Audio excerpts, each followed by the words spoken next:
हम्म।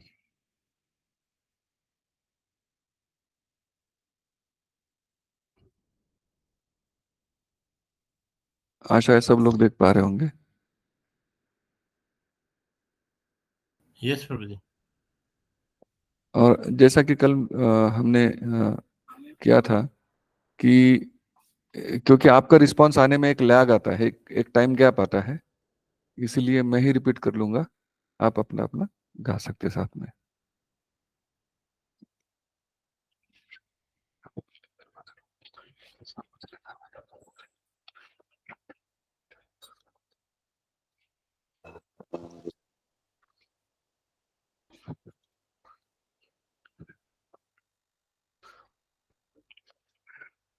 गौरांगेरदूती पद जारधन संपद गौरांगेरदूती पद जारधन संपद से जाने भक्ति रस सार से जाने भक्ति रस सार गौरांगेरदूती पद जारधन संपद गौरांगेरदूती जारधन संपद से जाने भक्ति रस सारा से जाने भक्ति रस सारा गौरांगे मधु लीला जार करने प्रवेशिला गौरांगे मधु लीला जार करने प्रवेशिला गौरांगे मधु लीला जार करने प्रवेशिला गौरांगे मधु लीला जार करने प्रवेशिला हृदय निर्मल भिलोतार हृदय निर्मल बेलोतार हृदय निर्मल बेलोतार हृदय निर्मल बेलोतार जय गौरांगेर नाम लय तारहय प्रेमोदय जय गौरांगेर नाम लय तारहय प्रेमोदय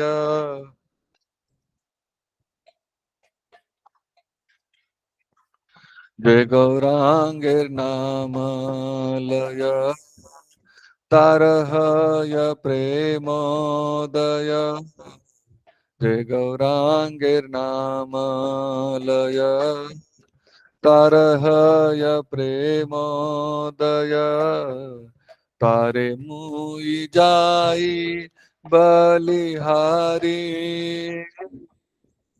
तारे मुई जाई बलिहारी तारे मुई जाई बलिहारी तारे मुई जाए बलिहारी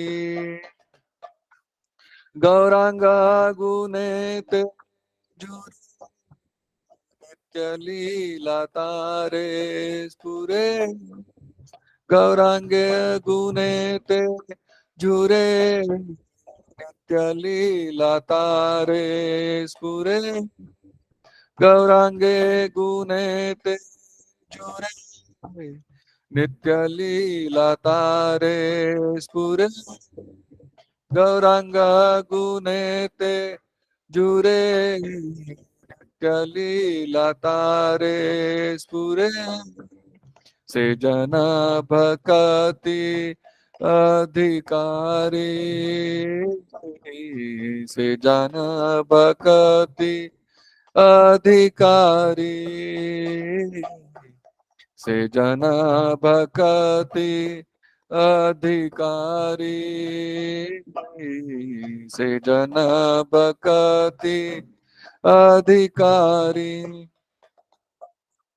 गौरांगेर संगी गणे नित्य सिद्ध करी माने गौरांगेर संगी गणे नित्य सिद्ध करी माने गौरांगेर संगी गणे नित्य सिद्ध करी माने गौरांगेर संगी गणे नित्य सिद्ध करी माने से जाय ब्रजेंद्र सुत पाश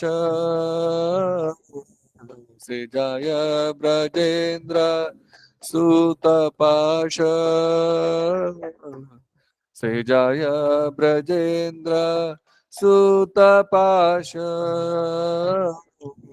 से जाय ब्रजेंद्र सुत पाश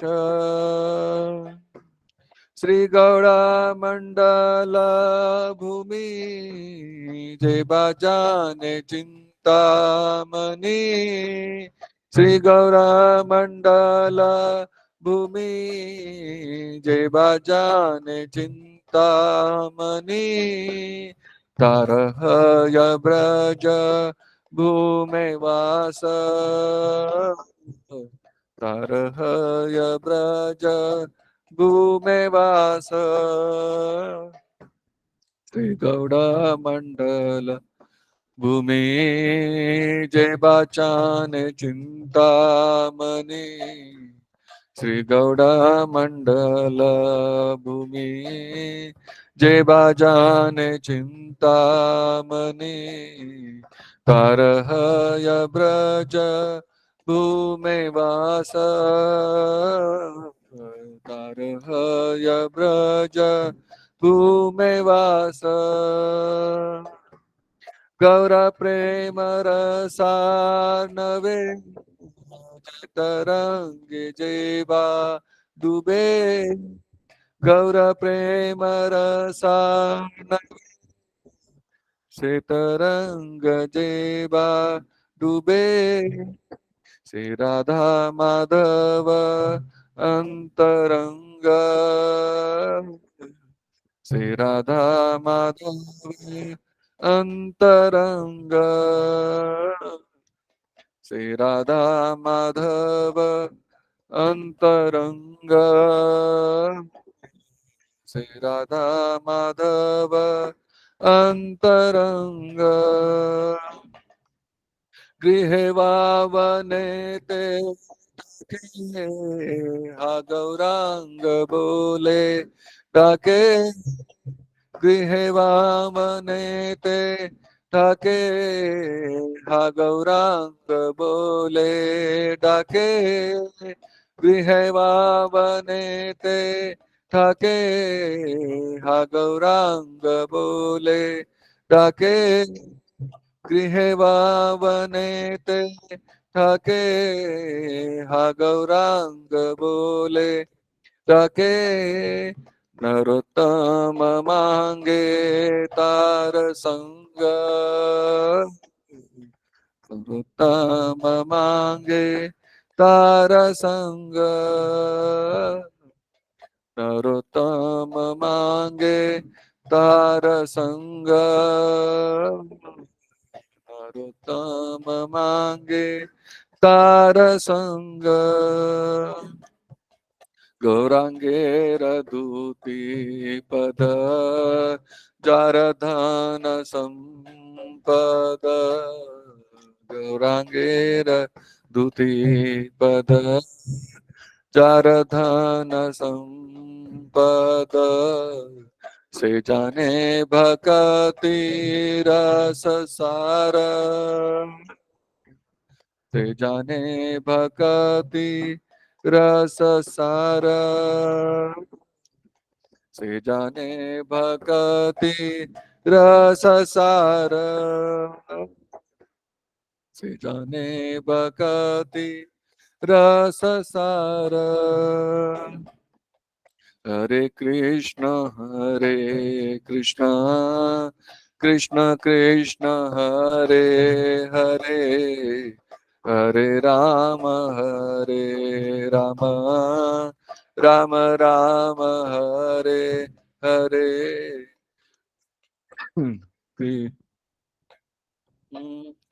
कृष्ण कृष्ण हरे हरे, हरे राम राम राम राम हरे हरे, हरे कृष्ण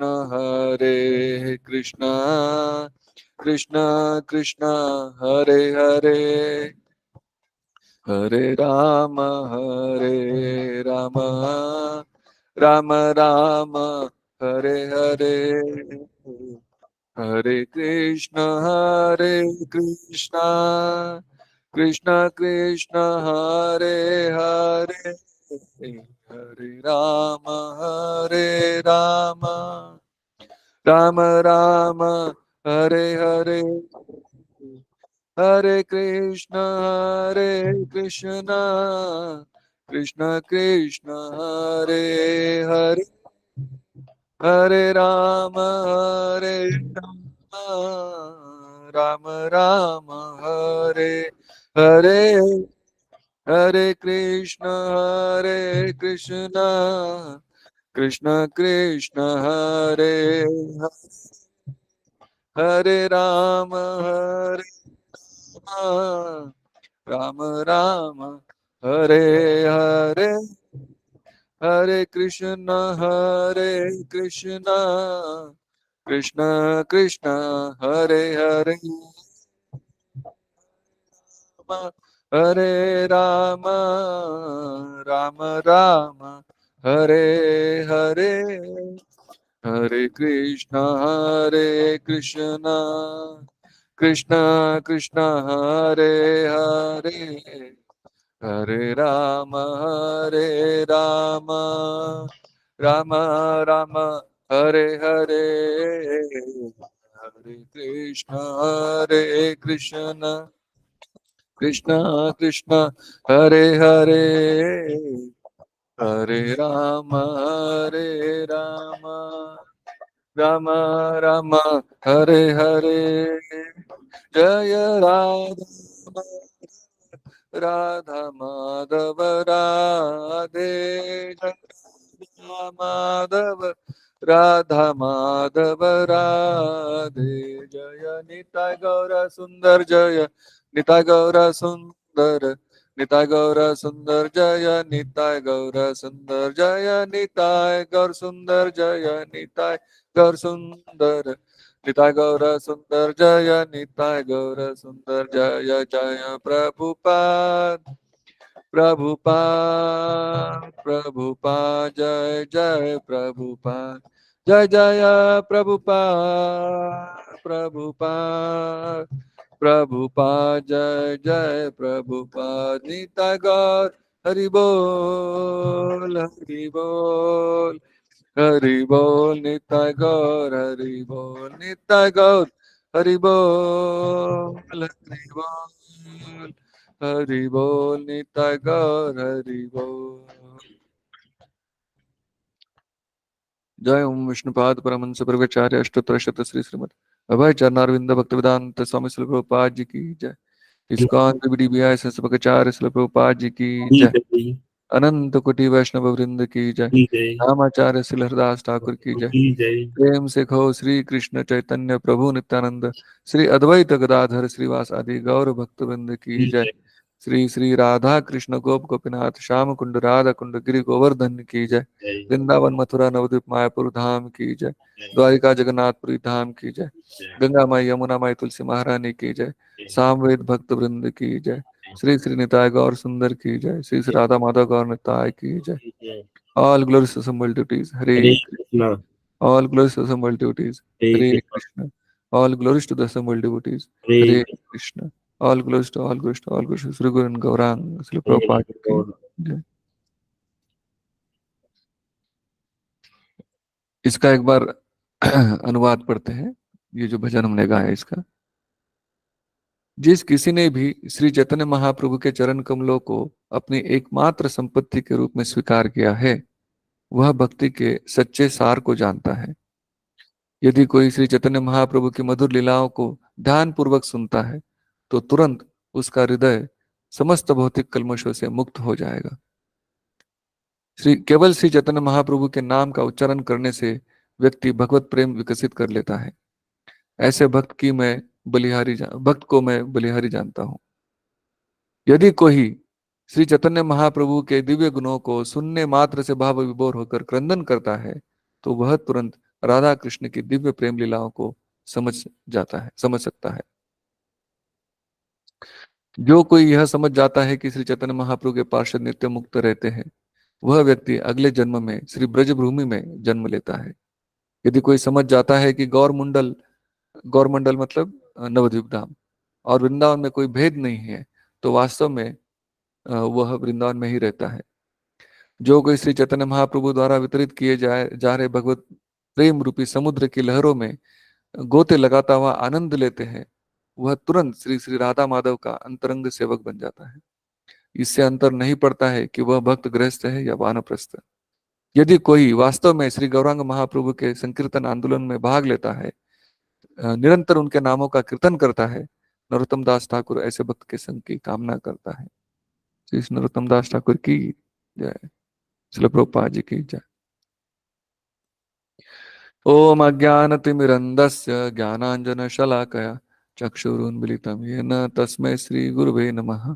श्रीचैतन्यमनोभीष्टं स्थापितं येन भूतले स्वयं रूपः कदा मह्यं ददाति स्वपदान्तिकम्। वन्देऽहं श्रीगुरो श्रीयुतपदकमलं श्रीगुरून् वैष्णवांश्च श्रीरूपं साग्रजातं सहगण रघुनाथान्वितं तं सजीवम् साद्वैतं सावधूतं परिजनसहितं कृष्ण चैतन्य देवं श्री राधा कृष्ण पादान सहगण ललिता श्री विशाखान्वितांश्च। हे कृष्ण करुणा सिंधु दीनबंधो जगतपते गोपेश गोपिका कांत राधा कांत नमोस्तुते।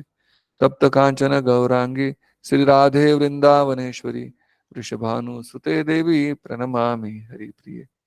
वाञ्छाकल्पतरुभ्यश्च कृपा सिन्धुभ्य एव च पतितानां पावनेभ्यो वैष्णवेभ्यो नमो नमः। जय श्री कृष्ण चैतन्य प्रभु नित्यानंद श्री अद्वैत गदाधर श्रीवास आदि गौर भक्तवृंद।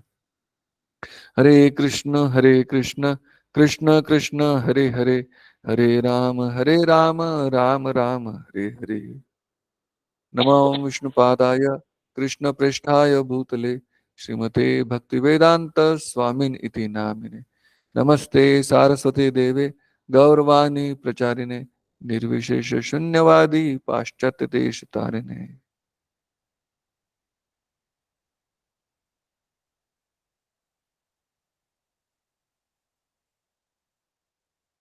हरे कृष्ण। तो अ, कल हमने चर्चा की थी कि जो भगवान को अहेतु की और अप्रतिहता मतलब खंडित न होने वाली और बिना किसी हेतु की भक्ति करता है, उसको भगवान स्वयं अपना स्वरूप जो है वो प्रकट कराते हैं। और श्री भगवान के प्रकट होने के हमने तीन आंतरिक कारण समझे थे। पहला कारण ये कि भगवान भक्त बनना चाह रहे थे, कि दूसरा भक्त की क्या भावना होती है वो जानना चाह रहे थे, और तीसरा भगवान के प्रति भक्ति करने से या फिर कृष्ण के प्रति भक्ति करने से भक्तों को क्या आनंद मिलता है, उस रस का उस आनंद का आस्वादन भगवान करना चाह रहे थे। तो ये तीन आंतरिक कारण थे। और तीन बाह्य कारण ये थे कि एक तो भगवान को भगवत गीता में जो बोला था उसको सिद्ध करना था कि भक्ति कैसे करते हैं। जैसे कोई शिक्षक है, वो छोटे बच्चे का हाथ पकड़ के लिखवाता है A B C, इसका मतलब ये नहीं है कि वो शिक्षक सीख रहा है, शिक्षक सिखा रहा है। तो उसी तरह से श्री चैतन्य महाप्रभु सिखाने के लिए हाँ आए थे। वो स्वयं भगवान है और वो सिखाने के लिए आए थे। और दूसरा, भगवान श्री कृष्ण जब भी आते हैं तो ब्रह्मा जी के दिन में एक बार श्री कृष्ण चैतन्य भी आते हैं, और कृष्ण के आने के तुरंत बाद वाले कलयुग में भगवान आते हैं, ताकि भगवान ने जो बोला है वो सिद्ध करना है ना। तो युग धर्म का स्थापना करने आते हैं। तो भगवान श्री चैतन्य जो है ये युगावतार भी है, क्योंकि वो कलयुग का युग धर्म स्थापन करते हैं, जो है हरिनाम संकीर्तन। ये दूसरा कारण था। तीसरा कारण था कि श्री भगवान चैतन्य महाप्रभु को उनके भक्तों ने पुकारा था, तो अपने भक्त वत्सलता को प्रकट करने के लिए भगवान आए। क्योंकि अद्वैताचार्य ने इस भौतिक जगत में जो अ, अधर्म फैला हुआ था उसको देख के उन्होंने ये निष्कर्ष निकाला कि इतना अधर्म है तो इसमें स्वयं भगवान ही चाहिए जो वापस धर्म की स्थापना कर सकते हैं। इसलिए उन्होंने गंगा तट पर गंगा जल और तुलसी से शालिग्राम का अभिषेक करते हुए भगवान को पुकारा कि आप आइए और धर्म की स्थापना करिए। तो श्री चैतन्य महाप्रभु के अवतरण का ये भी एक कारण है, क्योंकि भगवान अपने भक्तों की पुकार को रिस्पॉन्ड करते, प्रतिसाद देते हैं, और उसके उपलक्ष्य में फिर वो प्रकट होते हैं। अब कोई व्यक्ति ये कह सकता है कि आप इतना कुछ बोल रहे हो कि चैतन्य महाप्रभु भगवान है, उनके आने के कारण है, तो ये मनगढ़ंत भी हो सकता है। स्वाभाविकता कोई भी हम देखेंगे, क्योंकि हम इतनी बार भ्रमित हो चुके हैं, तो हमें लगता है कि सारा ही कुछ भ्रम है। यहाँ तक कि आध्यात्मिक चीजों में भी हम शंका करने लगते हैं, संशय करने लगते हैं। तो इसीलिए ऐसे भ्रमित व्यक्तियों को भ्रम से हटाने के लिए भगवान शास्त्रों में पहले ही बोल देते हैं कि मैं आऊंगा। और शास्त्रों में अनेक जगह पे उद्धरण आते हैं कि भगवान स्वयं आएंगे।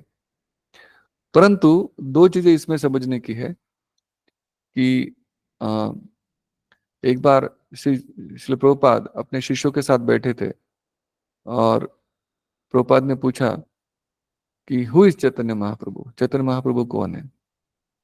तो एक भक्त ने तुरंत से जवाब दिया कि चैतन्य महाप्रभु श्री कृष्ण के अवतार हैं। तो उसने बोला कि Lord Chaitanya is the incarnation of Krishna. Prabhupada ने तुरंत उनको रोका और बोला कि नहीं, श्री चैतन्य इज लॉर्ड श्री कृष्ण, कि नहीं, चैतन्य महाप्रभु स्वयं कृष्ण है। तो इसी तरह से हम लोग शंका कर सकते हैं कि प्रभुपाद बोल रहे हैं, बाकी सारे बोल रहे हैं, क्या पता निताय गौर सुंदर जो है वो स्वयं परम भगवान है कि नहीं है। हालांकि चैतन्य महाप्रभु में लिखा है, चैतन्य चरितामृत में लिखा है कि श्री कृष्ण चैतन्य राधा कृष्ण नाई हन्य बलराम हरिल निताई। परंतु स्वाभाविकता शंका कर सकते हैं। तो ऐसी शंका को दूर करने के लिए शास्त्रों में दो प्रकार के प्रमाण आते हैं। पहला प्रमाण यह होता है कि भगवान के आने का भगवान के आने का पर्पस, मतलब भगवान कब आएंगे, कहाँ आएंगे, आके क्या करेंगे, ये पहली वेदों और शास्त्रों में लिखा रहता है, वो पहले से दिया रहता है। और दूसरा, जब भी कोई डिवाइन पर्सनैलिटी आती है, जब भी भगवान है, भगवान के अवतार आते हैं, तो उन अवतारों के कुछ लक्षण होते हैं। वो लक्षण किसी व्यक्ति में अगर है तो हम कह सकते हैं कि हाँ वो भगवान का अवतार है। वो लक्षण नहीं है तो वो भगवान का अवतार नहीं है। दूसरा महत्वपूर्ण कारण हमें एक समझना है कि चैतन्य महाप्रभु जो आते हैं वो एक छद्म अवतार है, छिन्न अवतार बोलते हैं, मतलब क्या, हिडन अवतार है। जैसे हम ग्रॉस लेवल पे अगर इसको स्थूल रूप से इसको समझना चाहे तो हम देख सकते हैं कि नवद्वीप जो है, जब इच्छा हो तब प्रकट होता है, जब इच्छा हो तब लुप्त होता है। कैसे? जब भगवान थे प्रकट हुए, फिर बाद में गंगा जी आ गई, गंगा जी ने पूरा कवर कर लिया, लुप्त हो गए, है ना। और जब भक्ति विनोद ठाकुर जी ने बहुत इच्छा करी कि हमें चैतन्य महाप्रभु का अ, जन्मस्थल देखना है, तो भगवान की इच्छा पूरी करने के लिए वापस नवद्वीप प्रकट हो गए। तो धाम भी प्रकट होते हैं और लुप्त होते हैं। जैसे भगवान ने द्वारका नगरी बनाई, लेकिन भगवान ने जाने के बाद लुप्त करा दिया। तो इसी तरह से, और भगवान के नाम गुण रूप लीला धाम, ये जो पांच है इनमें कोई फर्क नहीं है। There is no difference between Krishna and Krishna. Krishna और कृष्ण के जो नाम रूप गुण लीला धाम है उनमें कोई अंतर नहीं है। तो इसलिए जैसे धाम प्रकट और लुप्त हो सकते, तो भगवान तो आराम से हो ही सकते हैं। तो ये छद्म अवतार है, परंतु फिर भी शास्त्र में उदाहरण मिलेगा, और उसमें आपको भगवान की जो डिवाइन कैरेक्टरिस्टिक्स है, देवी कैरेक्टरिस्टिक्स है, वो दिखेंगे। तो मैं एक शेयर करना चाहूंगा जिसमें इंग्लिश में है, अ, जिसको हम पकड़ के चलेंगे कि अलग अलग वेदों और शास्त्रों में किस तरह से भगवान के आने के बारे में लिखा है। इंग्लिश में है लेकिन मैं हिंदी में अनुवाद करता रहूंगा।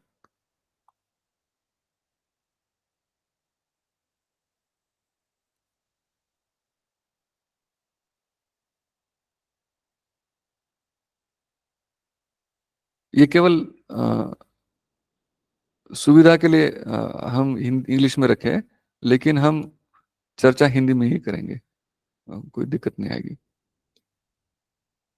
तो अथर्ववेद में जिसका एक उपनिषद है, पुरुष बोधिनी उपनिषद, उसमें लिखा है, अब मैं श्लोक नहीं पढ़ूंगा, मैं केवल अनुवाद पढ़ूंगा, और उसके बाद उसके ऊपर चर्चा करेंगे।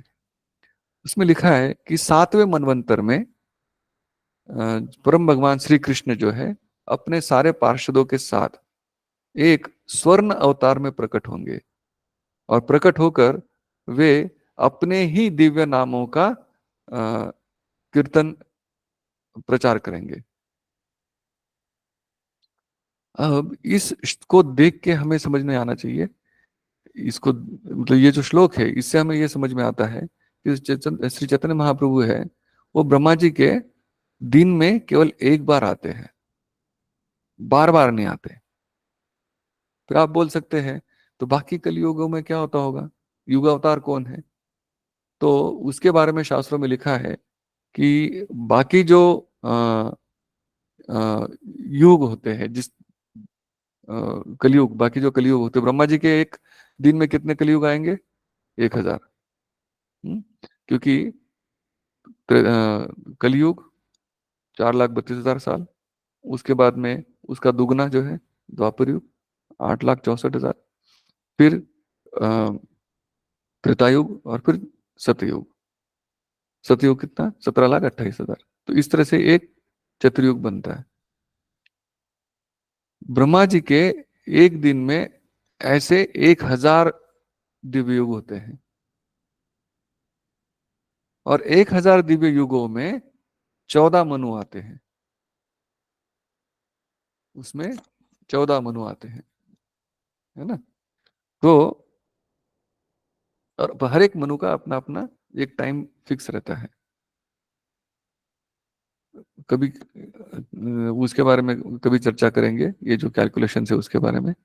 परंतु अगर आप देखेंगे कि भगवान श्री कृष्ण ब्रह्मा जी के दिन में एक बार आते हैं, उसी तरह से यहाँ पे जो दिखा है कि 7वें मनवंतर में आएंगे, 14 मनु है ठीक है, पर मैं 7वें मनवंतर में ही आऊंगा,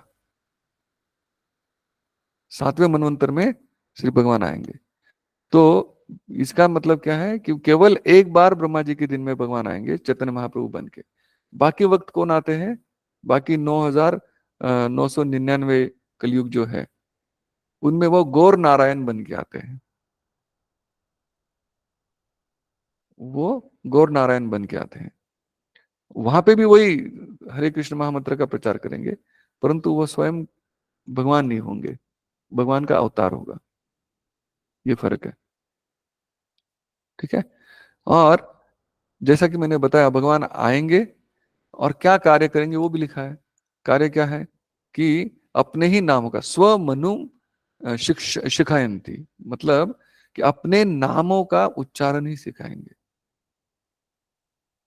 तो बाकी इसमें गौर नारायण करके आते हैं, इसमें चैतन्य महाप्रभु करके एक आता। तो आप बोल सकते हैं कि हमारी तो लॉटरी लग गई, क्योंकि हमारे सिर्फ 5,000 साल पूर्व स्वयं श्री कृष्ण चैतन्य आए, चैतन्य सॉरी स्वयं श्री कृष्ण आए, और उसके 4,500 साल बाद कलयुग की प्रथम संध्या में चैतन्य महाप्रभु आए। तो हमारा तो बहुत बड़ा सौभाग्य है, बहुत बड़ा सौभाग्य है कि स्वयं कृष्ण, और स्वयं कृष्ण दो दो बार आए, थोड़े से साल पहले, 5,000 साल पूर्व, है ना। तो हमारा बहुत बड़ा सौभाग्य है। तो इस सौभाग्य को हमें छोड़ना नहीं चाहिए, त्यागना नहीं चाहिए। अथर्ववेद में फिर आगे बताते हैं, supreme Lord himself says when between 4,000 and 5,000 years of कलयुग हैव पास्ड, कि कलयुग के 4,000 और 5,000 साल निकल गए होंगे। बिटवीन, बिटवीन मतलब दोनों के बीच में, दोनों के बीच में, तो मतलब 4,500 साल, कलयुग के 4,500 साल। तो कृष्ण जो है, जो शास्त्रिक कैलकुलेशन है उसके हिसाब से ईस्वी सन पूर्व 3101 में श्री कृष्ण गए, 3101 या 3102 में श्री कृष्ण गए। हम्म। तो चैतन्य महाप्रभु आए 1486, 1486, है ना, 1486, तब श्री चैतन्य महाप्रभु आए। तो कलयुग शुरुआत कब हुआ? श्री कृष्ण चैतन्य जाने के बाद में, क्योंकि भगवान गए, कलयुग के जो सिम्टम्स थे उनको भगवान की प्राकृतिक की वजह से आने नहीं दिया जा रहा था, इसीलिए भगवान का जाना जरूरी था। तो भगवान ने लीला करी और भगवान यहाँ से गए।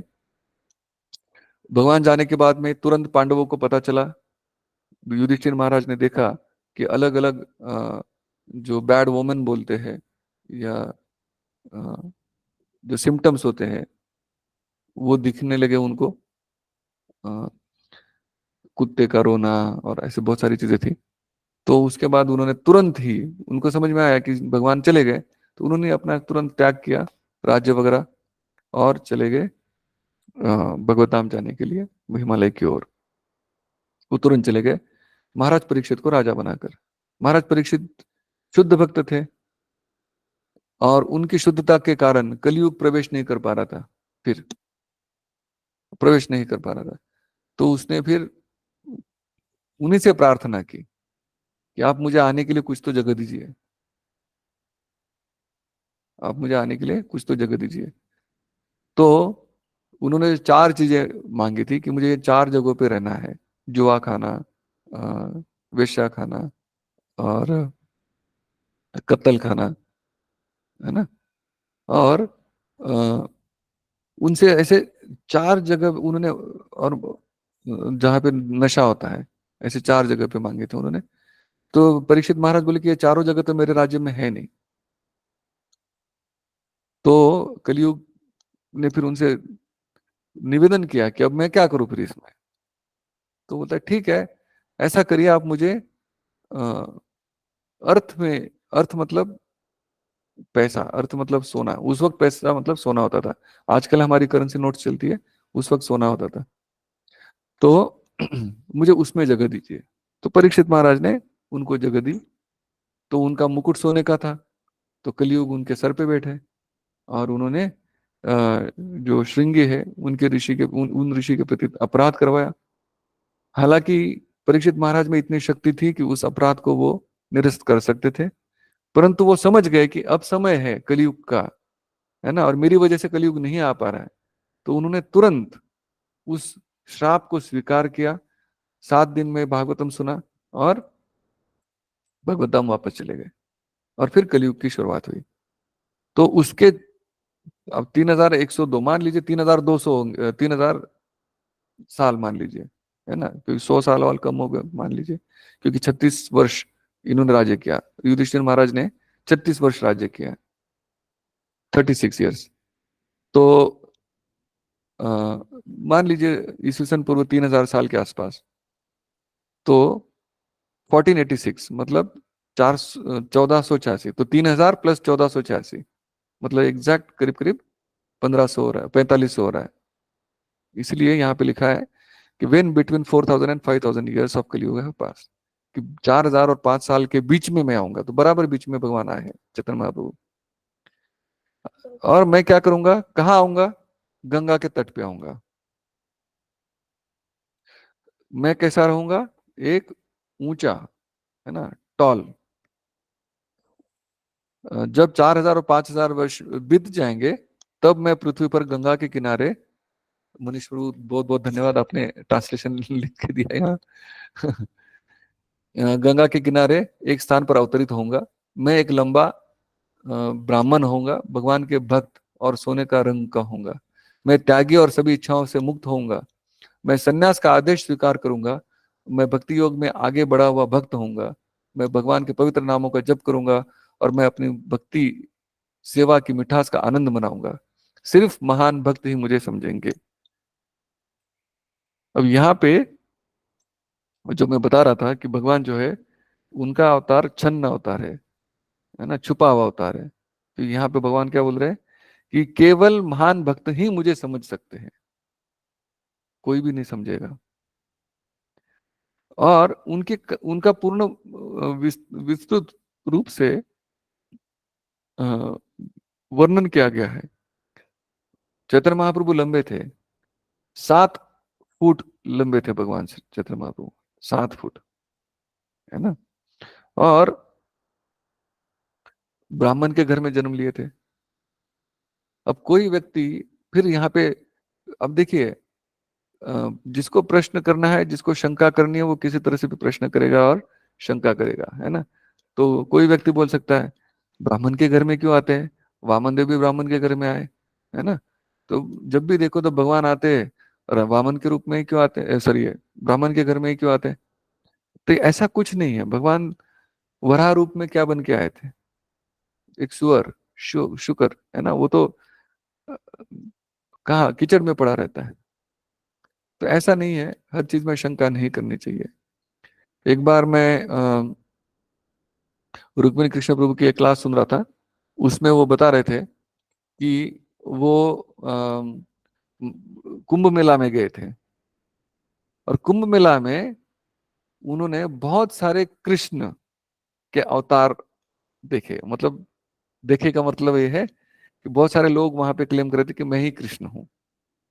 और वो बोल रहे थे कि बहुत ही विस्मय हुआ कि 3 या 4 लोग उसमें चैतन्य महाप्रभु बन के मैं चैतन्य हूं करके नाटक कर रहे थे। तो मान लीजिए, कृष्ण जो है, उनके बारे में तो पता है लोगों को, इसलिए बहुत सारे कृष्ण बन जाते हैं, है ना। ये छद्म अवतार है, अगर ये छद्म अवतार नहीं होता, तो कितने सारे आपको चैतन्य महाप्रभु ऐसे मिल जाते। तो इसीलिए बहुत अच्छा है कि ये छद्म अवतार है, केवल शुद्ध भक्त ही उनको समझ सकते हैं। लेकिन उसके बावजूद कुछ लोग होते हैं, आप देखेंगे उड़ीसा में, जो उड़ीसा के लोग हैं उनको हम पूछते हैं, आप चैतन्य महाप्रभु के बारे में जानते हैं क्या, बोलते हैं हाँ, वो एक महान संत थे। वो उनको एक संत के रूप में लेते हैं, वो नहीं समझते हैं कि वो स्वयं भगवान है। यहाँ तक कि कुछ स्कॉलर्स है, मतलब कुछ प्रोफेसर है, जिन्होंने अ, मतलब ये क्या बोलते हैं, धर्म में, मतलब ह्यूमैनिटीज में, हाँ, समाज शास्त्र में पीएचडी करके रखी है। उनसे चर्चा किया, वो बोल रहे चैतन्य महाप्रभु जो है वो एक अवतार है। मतलब वो ये नहीं समझ रहे कि भगवान चैतन्य महाप्रभु स्वयं अवतारी है, वो नहीं समझते हैं। वो बस ये समझ रहे हैं या तो वो एक संत है या तो वो एक अवतार है। कुछ कम ही लोग सोचते हैं कि अवतार है, बाकी ज्यादातर तो वो संत समझते हैं। तो ये छद्म अवतार है। अगर ये बात सबको पता चल जाती तो पता नहीं कितने सारे निकलते। अ, रुक्मिणी कृष्ण प्रभु की क्लास में एक और बार मैंने सुना था कि 2007 या 8 में एक किसी चैनल ने सर्वे किया था कि कितने सारे कल की अवतार हैं भारत में इस वक्त। तो उन्होंने कोई 48 या ऐसा कुछ नंबर बताया था कि 48 लोग बोलते हैं कि मैं कल की हूं, उस वक्त की बात है। और 2007 में ही एक स्टूडेंट था बिट्स पिलानी में ही, उससे मैं चर्चा कर रहा था क्योंकि तब हम प्रचार कर रहे थे। तो उसमें वो बोलता है कि मेरे गांव के पास में एक कल के अवतार रहते हैं। मैंने बोला बहुत अच्छी बात है, तो क्या कैसे है क्या है? तो बोलते नहीं, वो एक साधारण मनुष्य है, उनकी पत्नी है, उनके बच्चे हैं, लेकिन उनके दर्शन के लिए 25,000 रुपये चार्ज लगता है। मतलब अगर अगर आपको उनका दर्शन चाहिए तो आपको 25,000 रुपये देने पड़ेंगे। अब ऐसे ऐसे कल के अवतार है, आप सोचिए। और 2007-8 के 25,000 मतलब काफी ज्यादा अमाउंट है। अभी तो रुपीस का काफी डिवेल्यूशन हो गया। परंतु मैंने उनको पूछा फिर आप उनसे क्या श्रद्धा करते हो? तो बोलते हाँ श्रद्धा तो है, क्योंकि वो कल की है। मैंने कहा कहाँ लिखा है आप उस वो है करके कल की अवतार है? और कोई भगवान है, उसको पैसे की क्या आवश्यकता है अपना दर्शन देने के लिए? इतना कॉमन सेंस है, लेकिन मतलब इतनी साधारण सी बात है, लेकिन लोगों को नहीं समझ में आता। जिनको ठगना है वो ठगे जाएंगे, जिनको फंसना है माया में, जिनकी इच्छा है माया में फंसने की, वो अपने आप ही फंसेंगे। उनके लिए कोई स्पेशल एफर्ट करने की जरूरत नहीं है। तो ऐसे अलग अलग अवतार मिलते हैं। तो बहुत ही एक अच्छी बात है यहाँ पे कि चैतन्य महाप्रभु का जो अवतार है वो छद्म अवतार है। नहीं तो कितने सारे और लोग आ जाते बोलते कि मैं चैतन्य हूँ और अपना अपना अपसंप्रदाय प्रसारित करते हैं, है ना। सामवेद में लिखा है, सामवेद में लिखा है कि ये जो कलयुग में है सब पापी मनुष्य रहेंगे। उन पापी मनुष्यों का उद्धार करने के लिए मैं अपने पार्षदों के साथ में गंगा के तट पे अवतरित होऊंगा। मैं एक ब्राह्मण अवधूत सन्यासी रहूंगा और बार बार मैं भगवान के पवित्र नामों का कीर्तन करूंगा। सामवेद में लिखा है, तो ये वेदों में है। अब पुराणों में क्या है? सबसे इंपॉर्टेंट वर्स जो हम इसमें पढ़ते, भागवतम में पढ़ते हैं, है ना।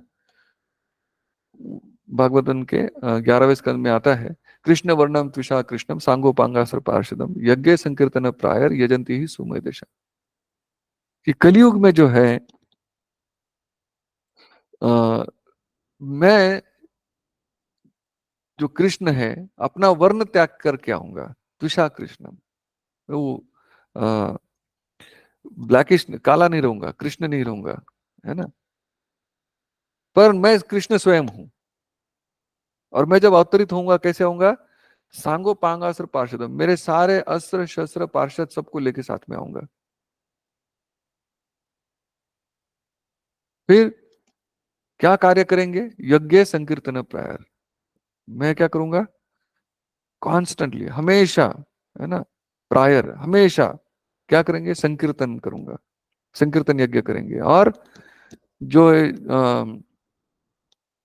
सुमेधशा, मेध मतलब बुद्धि, सु मतलब बहुत अच्छी, जिसकी बहुत अच्छी बुद्धि है, वो भी क्या करेंगे? वो भी कीर्तन में भाग लेंगे।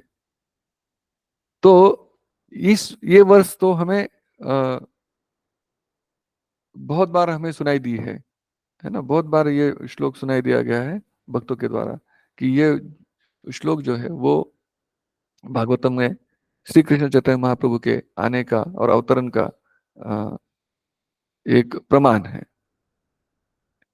और पुराण देखिए, आदि पुराण और नारद पुराण में लिखा है कि my true identity always concealed, मतलब अ, यहां लिखा है नित्यम प्रछन्न विग्रह। प्रछन्न, प्रछन्न मतलब छुपा हुआ, है ना। मेरा जो स्वरूप है या जो मेरी पहचान है, उसको मैं छुपा के, क्या है, भगवत भक्त रूपेण, हाँ, कि मैं एक भक्त के रूप में आऊंगा। और कहा जन्म लूंगा, द्विज श्रेष्ठो, द्विज श्रेष्ठो मतलब ब्राह्मण, अहम एवं द्विज श्रेष्ठो, मैं एक ब्राह्मण बन के आऊंगा। और मैं क्या करूंगा आके, भक्त बनूंगा और क्या करूंगा, लोकम रक्षामि सर्वदा, कि मैं ये जो लोक है इससे उनकी रक्षा करूंगा या उनको डिलीवर करूंगा। कुर्म पुराण में भी अ, भगवान के बारे में लिखा है कि कलीना, कलीना मतलब कलयुग में, है ना। कलयुग में दह्य माना, माना नाम, दह्य, दह्य मतलब जैसे कोई जलता है तो हमें जलन लगती है ना, उसको दह्य बोलते हैं।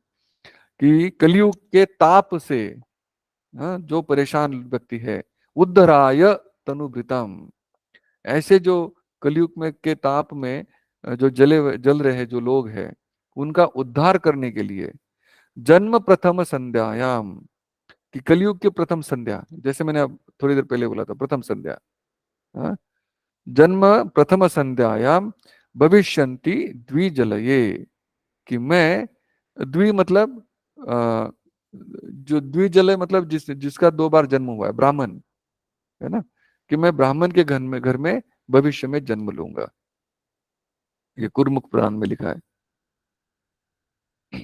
गरुड़ पुराण में लिखा है, वही है ना, पर यहाँ क्या, उद्धराय की जगह पे परित्राणाय करा है, और द्विजलय की जगह पे द्विजातिषु लिखा है ना।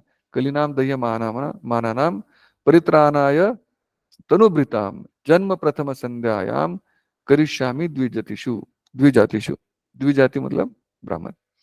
तो आप अगर इसमें समझ सकते हैं प्रथम संध्या, तो प्रभुपाद ये बताते हैं कि कलयुग में भी प्रत्येक युग में 3 संध्या होती है। तो जो प्रथम संध्या है ये 10,000 साल की है। जो कलयुग की प्रथम संध्या है वो 10,000 साल की है। इसीलिए प्रभुपाद बोल रहे थे कि जो ये नाम का जो इस्कॉन है, ये 10,000 सालों तक रहेगा। जिसको भी भक्त बनना है, ये 10,000 सालों में उनको अपॉर्चुनिटी है। 10,000 साल के बाद में कलयुग अपना प्रभाव आध्यात्मिक रूप से शुरू करेगा। अब आप बोल सकते हैं कि अभी कलयुग का प्रभाव इतना जबरदस्त है, आगे क्या होगा, आप सोच सकते हैं। आप सोच सकते हैं कि देखिए, हम अभी देखते हैं कि लोगों में कितना पतन हो रखा है। भक्ति के नाम पे लोग भक्त तो बनना चाह रहे हैं, लेकिन दूसरी इसमें ही भटक जा रहे हैं। तो आगे जाके ऐसा होगा कि लिखा है शास्त्रों में कि धीरे धीरे मनुष्य की आयु जो है वो कम होती जाएगी। लिखा है कि वो 30 साल की हो जाएगी। 30 साल की आयु होगी। मनुष्य की जो हाइट है, जो ऊंचाई है, वो कम होती जाएगी। कितनी होगी, एक थंब की जितनी, है ना। थंब मतलब अपना अंगूठा, अंगूठे जितना शरीर हो जाएगा। और ये 10,000 साल बाद गंगा जी यमुना जी सूख जाएंगी। अभी से सूखने लग रहे, आप हम तो बोल सकते हैं कि अभी पानी कम है, तो सोचिए क्या होगा। तो पानी सूख जाएगा गंगा जी यमुना जी का। और जैसे ही गंगा जी यमुना जी गई, तो थोड़ी सी जो पवित्रता बची है, लोग तीर्थ में जाके स्नान करके पाप धोते हैं, वो भी नहीं हो पाएगा। तो पाप का बहुत ही ज्यादा प्रभाव बढ़ेगा।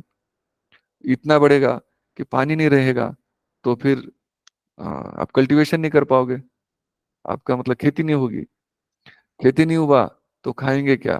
तो लोग जानवरों को खाएंगे, जानवरों को खाना नहीं मिलेगा तो जानवर वैसे ही मरेंगे। तो लोग अपने आप एक दूसरे को खाना शुरू कर देंगे। रक्त पिएंगे, ऐसा लिखा है। और रक्त कौन पीते हैं? असुर पीते हैं। तो इसलिए सारी सृष्टि में असुर रहेंगे, केवल थोड़े बहुत एकदम गिने चुने भक्त रहेंगे, लोग रहेंगे जो भक्ति का पालन करते रहेंगे। उनकी वजह से पृथ्वी चलती रहेगी। परंतु आसुरिक शक्तियां इतनी बढ़ जाएंगी, फिर अंत में जब कल्कि आएंगे, कल्कि सबका विनाश करेंगे, और फिर पार्शियल एनुलेशन होके अ, वापस सृष्टि होगी। तो ये लिखा गया है ना। तो ये प्रथम संध्या है हमारी। हम बहुत फॉर्चुनेट है, बहुत हमारा सौभाग्य है कि थोड़े से साल पहले कृष्ण आए, उसके बाद में चैतन्य महाप्रभु आए, और ये जो है प्रथम संध्या जो है, इसको गोल्डन पीरियड बोला गया है। प्रभुपाद बोलते हैं स्वर्णिम पीरियड है, क्योंकि यहाँ पे भगवान चैतन्य महाप्रभु का अवतरण हुआ है। तो इसलिए ये स्वर्णिम पीरियड है जहाँ पे हमें भक्त बनने का चांस है। अब कोई व्यक्ति बोल सकता है ठीक है, अगले जन्म में देखूंगा, इस जन्म में क्या करना है। पर आपको नहीं पता कि आपका अगला जन्म कब होगा, क्योंकि आपके कर्मों के हिसाब से आप अलग अलग योनि में जाएंगे। अगली योनि क्या होगी आपको पता नहीं, उसकी अगली योनि क्या होगी पता नहीं। और क्या पता ऐसे अलग अलग योनियों में जन्म लेते लेते 10,000 साल बीत जाए, और हमारा मनुष्य जन्म तब हो जब ये स्वर्णिम पीरियड खत्म हो गया हो। इसीलिए भक्ति को तुरंत स्वीकार करना चाहिए। ये नहीं सोचना चाहिए कि हाँ थोड़े बाद में देखूंगा, बूढ़ा होने के बाद देखूंगा, 2 साल बाद देखूंगा, 4 साल बाद देखूंगा। नहीं, जैसे ही अवसर मिले तुरंत भक्ति में लग जाना चाहिए, तुरंत लग जाना चाहिए। क्योंकि हमें पता नहीं है कि हमारे अगला जन्म क्या होगा। लेकिन भक्ति में लगने का फायदा ये, आप बोल सकते हो कि नहीं अब तो मैं बूढ़ा हो गया, मैं क्या करूं। कोई बात नहीं, भक्ति शुरू करिए। क्योंकि भगवान भगवत गीता में बोलते हैं कि स्वल्पमेपि पुण्य से त्रायतो महतो भयात्। कि आप थोड़ा सा भी भक्ति करेंगे तो आपका एक महान भय कि आपको किसी और योनि में जाना पड़ेगा, वो भय हट जाएगा। और क्या होगा, आपको मनुष्य जन्म मिलेगा। कहाँ मिलेगा? किसी भक्त के घर में मिलेगा, या किसी अमीर के घर में मिलेगा। लेकिन वहां पे जाके मैंने जैसा कल बताया, आपको एक अपॉर्चुनिटी मिलेगी, आपको एक अवसर मिलेगा भक्त बनने का। ऐसे नहीं कि भक्त के घर में जन्म हुआ तो आप भी भक्त बन जाएंगे। एक बार अ, मालती माता जी, आप सब जानते होंगे, प्रभुपाद की बहुत ही वरिष्ठ शिष्या है।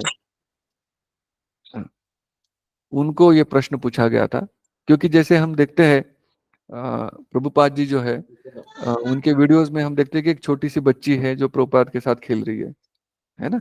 उसका नाम सरस्वती है। तो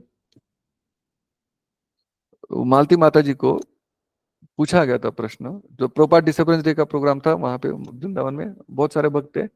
मालती माता जी बोल रही थी, और योगा योग मालती माता जी ने प्रभुपाद की जो लीलाएं बताई, वो सरस्वती के साथ जो हुई थी वो लीला बता रहे थे। तो फिर किसी ने पूछा श्रोताओं में से कि माता जी, सरस्वती अभी कहाँ है? जो प्रभुपाद जी के साथ रही थी वो अभी कहाँ है? तो माता जी बोल रही थी कि वो अभी भक्तों के प्रति उसका, ये बात है 10-12 साल पहले की बात बोल रहा हूं मैं, है ना, कि भक्तों के प्रति उसका रुझान तो है, लेकिन वो भक्ति नहीं कर रही है। तो कुछ लोगों ने फिर प्रश्न पूछा कि माता जी ऐसे कैसे हो सकता है, भक्तों के घर में जन्म हुआ है उसका। तब माता जी बोल रही थी कि भक्त के घर में जन्म होने से गारंटी नहीं है, क्योंकि हमारी फ्री विल, हमारी जो स्वतंत्रता है वो हमारे साथ रहती है। और उस स्वतंत्रता के कारण हम भक्ति को स्वीकार भी कर सकते हैं या अस्वीकार भी कर सकते हैं। लेकिन इसका मतलब ये नहीं कि आपने जो 50% या 20% या 2% कोई भी भक्ति करी है, 2-4% जो भी करी है वो नष्ट हो जाएगी। नहीं, वो रहेगी आपके आपके साथ, वो रहेगी।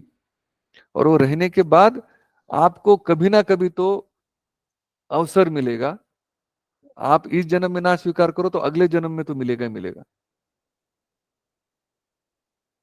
मतलब ये गारंटी नहीं है कि भक्तों के घर में जन्म हुआ तो हम भक्त बने, नंबर एक। नंबर दो, ये गारंटी है कि हमारी भक्ति का भी नाश नहीं होगी। हमें मनुष्य जन्म मिलेगा जब तक हम वापस भक्ति में शुरुआत ना करें, ये उसमें गारंटी है। इसीलिए हमें इंतजार नहीं करना चाहिए कि कब भक्ति करूं। कोई सोचता है कि ठीक है, आज मेरा बिजनेस का बहुत बड़ा डील है, कोई मतलब व्यापार में मुझे बहुत कुछ फायदा मिलने वाला है, तो एक दो दिन में ऐसा है भक्ति को साइड में कर देता हूँ और उसको प्राथमिकता दे देता हूँ। आपको पता नहीं है किस किस क्षण आपका जीवन जा सकता है, किस क्षण कुछ भी हो सकता है आपके साथ।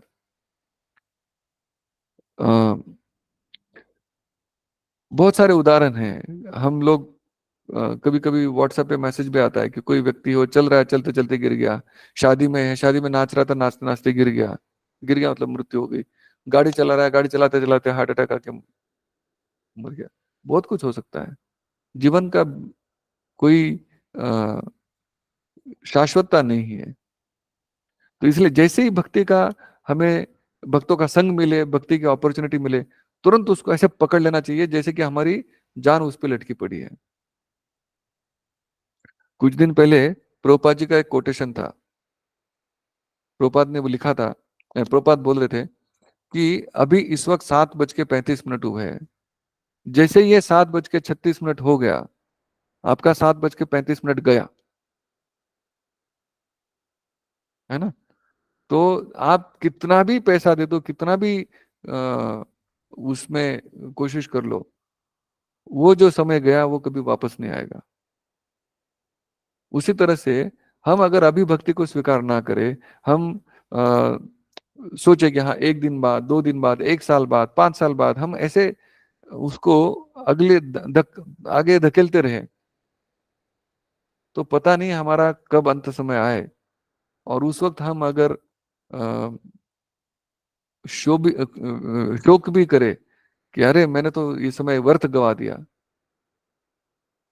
उसका कोई उपयोग नहीं है। शोक करने का कोई उपयोग नहीं है, वक्त तो गया जो मिलना था, है ना। इसलिए वैष्णव गीतों में लिखा गया है कि मनुष्य जन्म पाइया, राधा कृष्ण ना बजिया, जानिया सुनिया विष खाइनो। जानबूझ के हम ये माया का विष खा रहे हैं।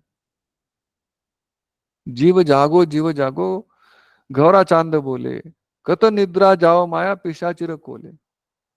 ये माया एक पिशाचिनी है, इसके चंगुल से बाहर आओ, ये बोला जा रहा है। क्यों? क्योंकि हम माया के अंदर इतने फंसे हैं। हम सोचते हैं कि हाँ हम, मैं ही करता हूँ, और उस करता होने की भावना से हम इतना सारा माया में डूबे रहते हैं। भक्ति का जब भी बात आती है या भक्त कोई हमें अप्रोच करता है तो हम बोलते हैं हाँ ठीक है करेंगे, प्रभु जी भगवत गीता पढ़ लीजिए। पढ़ लूंगा, किताब तो है मेरे पास। हम उसको टालते रहते, टालते रहते।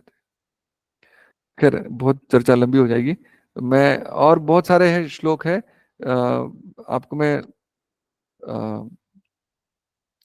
एक बता देता। जैसे इसमें लिखा है कि देवी पुराण में लिखा है कि his name will be Shri Krishna Chaitanya, ना। क्वचित श्री कृष्ण चैतन्य नाम लोके भविष्यंति, भविष्य में मैं श्री कृष्ण चैतन्य बन के आऊंगा। नाम भी लिखा हुआ है। फिर आगे लिखा है कि मैं कहाँ पे आऊंगा, तो लिखा है यहाँ पे, पद्म पुराण में लिखा है कि भविष्यामि शचि सुत, कि मैं शची देवी का पुत्र बन के आऊंगा, है ना। शची देवी का पुत्र मतलब माता का नाम भी लिखा हुआ है ना। कले प्रथम संध्यायाम गौरांगो हम महितले। गौरांग देखिए नाम भी है ना, गोल्डन गोल्डन फॉर्म्स। फिर आगे जो है उनका सरनेम भी लिखा हुआ है, कहीं पे लिखा हुआ है, यहाँ पे भी लिखा है भविष्य में शचि सुत है। आगे लिखा है मिश्रा, कि मिश्रा, मेरा जो सरनेम रहेगा मिश्रा रहेगा, वो भी लिखा हुआ है। वामन पुराण में लिखा है कि शची गर्भे च संभूया, है ना, कि मैं इस तो बहुत सारे हैं, बहुत सारे उदाहरण है, वायु पुराण में भी है। हम्म?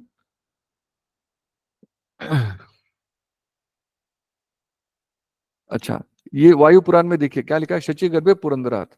जो जगन्नाथ मिश्र है उनका दूसरा नाम था पुरंदर मिश्रा, है ना।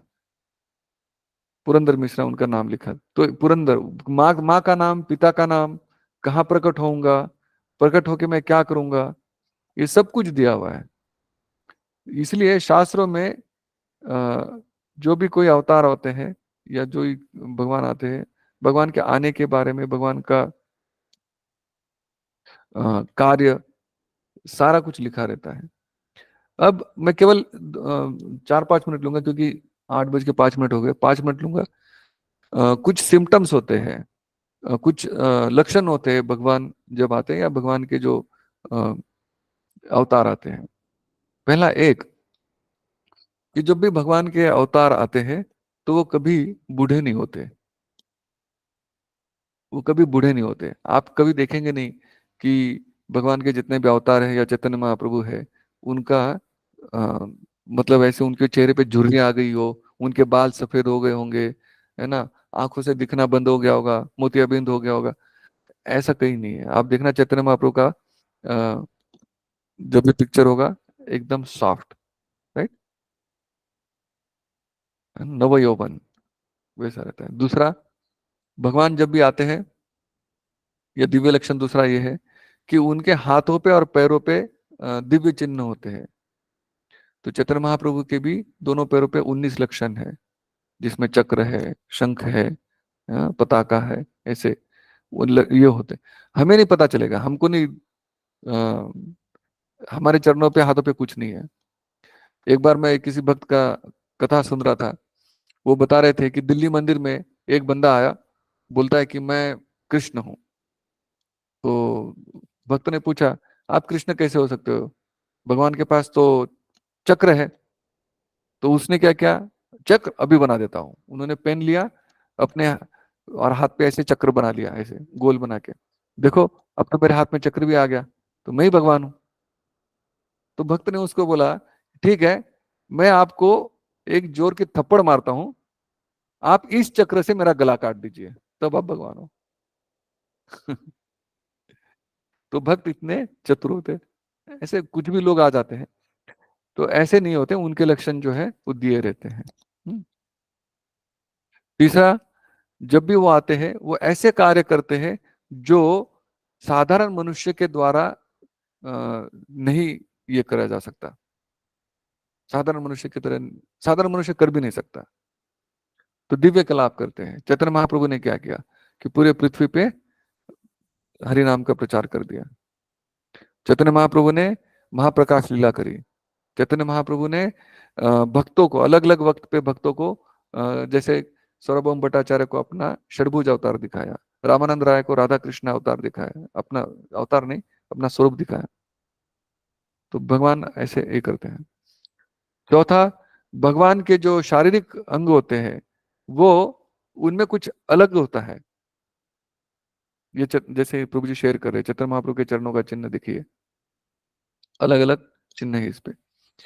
भगवान जो है, उनके शारीरिक लक्षण साधारण नहीं होते।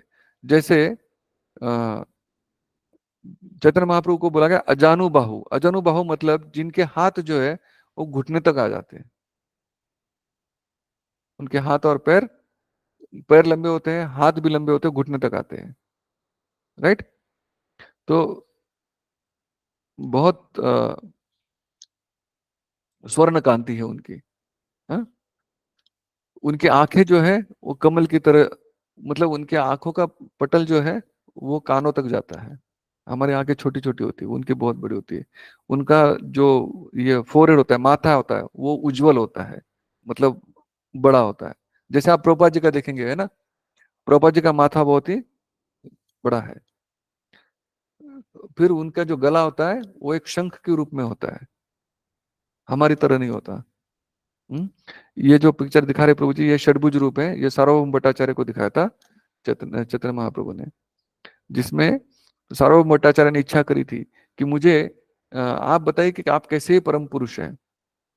तो वहां पे उन्होंने हरा जो है वो भगवान राम का, जिसमें धनुष बाण है, और कृष्ण का बांसुरी, और चैतन्य महाप्रभु स्वयं सन्यासी थे उस वक्त, इसलिए हाथ में डंडा और कमंडलू है। तो ये षडभुज रूप है।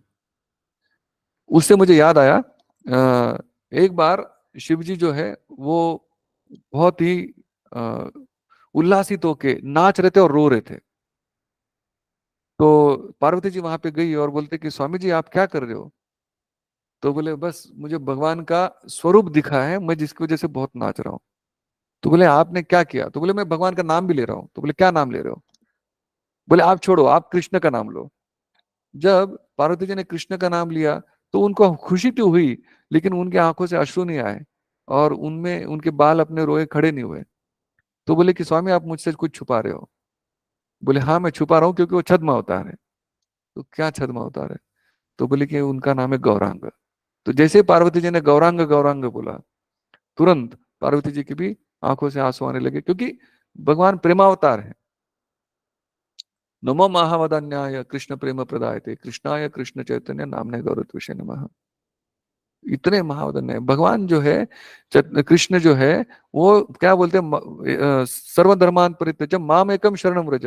वो शरणागति चाहते हैं, लेकिन चैतन्य महाप्रभु तो शरणागति भी नहीं चाहते।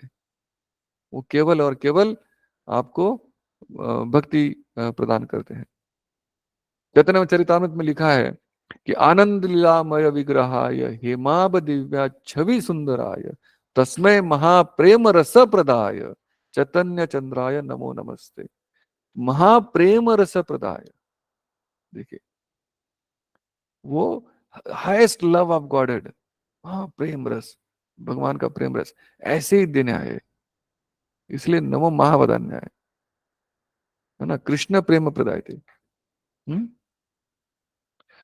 तो चैतन्य महाप्रभु का अवतार जो है, ये अवतार नहीं है, वो स्वयं कृष्ण है। आए हैं हमारे लिए, हमें प्रेम का, भगवंत नाम का प्रेम का आस्वादन कराने के लिए आए हैं, है ना। एनेची औषधि माया नशिबार लागी, हरि नाम महामंत्र लहो तुम्हें। तो क्या है कि हमको हरि नाम मंत्र दिया है उन्होंने, हरे कृष्ण महामंत्र दिया है। तो अ, आगे जो भी कोई भक्त है वो चर्चा कर सकते हैं भगवान की लीलाओं के बारे में, क्योंकि जैसा मैंने बताया कि उनकी लीलाएं अद्भुत होती है, उनकी लीलाएं अद्भुत होती है, और सामान्य मनुष्य वो लीलाएं नहीं कर सकता। तो आगे जो भी वक्ता होंगे वो बताएंगे आपको कि भगवान की लीला कैसे अद्भुत है, कैसे एक साधारण मनुष्य द्वारा नहीं की जा सकती। कहने को बहुत कुछ है, बहुत सारी चीजें हैं चैतन्य महाप्रभु के बारे में जब चर्चा करते हैं, परंतु समय का अभाव भी होता है, और मैं पहले आपके 15 मिनट ज्यादा ले चुका हूँ, इसलिए यहाँ पे विराम देता हूँ। निवेदन है कि अगर आपको कल और आज की कथा से थोड़ा सा भी कुछ मिला हो, और आपकी भगवान के प्रति श्रद्धा अगर बड़ी हो, तो कृपया हमें भी आशीर्वाद दीजिए, और हमारे लिए भी प्रार्थना करिए, ताकि हम भगवान के चरणों में कुछ सेवा कर सकें। हरे कृष्णा। बहुत बहुत धन्यवाद।